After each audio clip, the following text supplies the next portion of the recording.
குழந்தைகளின் உரிமைகளுக்கான ஐநாவின் அமைப்பான யூனிசெஃப் இந்தியா பிரிவின் தூதராக நடிகை கீர்த்தி சுரேஷ் நியமிக்கப்பட்டுள்ளார்.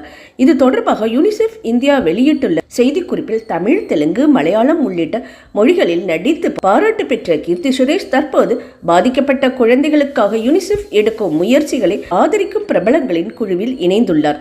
அவர் இந்த புதிய பொறுப்பில் மன ஆரோக்கியம், கல்வி மற்றும் பாலியல் சமத்துவம் போன்ற முக்கியமான விஷயங்கள் பற்றி மக்களிடையே விழிப்புணர்வை ஏற்படுத்துவார். அவர் ஏற்கனவே தன் திரைப்பட தேர்வுகள் மூலமும் இதுபோன்ற நல்ல கருத்துக்களை பரப்பி வருகிறார் என்று குறிப்பிட்டுள்ளது. யூனிசெஃப் இந்தியாக்கான பிரதிநிதி சிந்தியா மெக்காஃப்ரி கூறுகையில், கீர்த்தி சுரேஷுடன் இணைந்தது எங்களுக்கு மகிழ்ச்சி.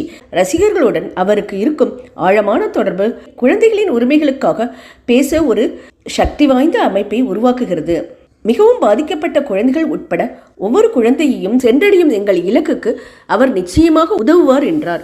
புதிய பொறுப்பு பற்றி மகிழ்ச்சி தெரிவித்து கீர்த்தி சுரேஷ் பேசுகையில், குழந்தைகள்தான் நமது மிகப்பெரிய பொறுப்பும் மிகப்பெரிய நம்பிக்கையும் ஆவார். அவர்களுக்கு கிடைக்கும் கவனிப்பு, அன்பான வளர்ப்பு ஆகியவை அவர்கள் சந்தோஷமான ஆரோக்கியமான வாழ்க்கையை வாழ தேவையான திறன்களை வளர்க்கிறது. அனைத்து குழந்தைகளும் ஆரோக்கியமாக வளர வேண்டும் என்பதற்காக விழிப்புணர்வு ஏற்படுத்தவும் இது தொடர்பாக மக்களை செயல்பட தூண்டவும் யூனிசெஃப் இந்தியாவுடன் இணைந்ததில் நான் பெருமை கொள்கிறேன் என்றார்.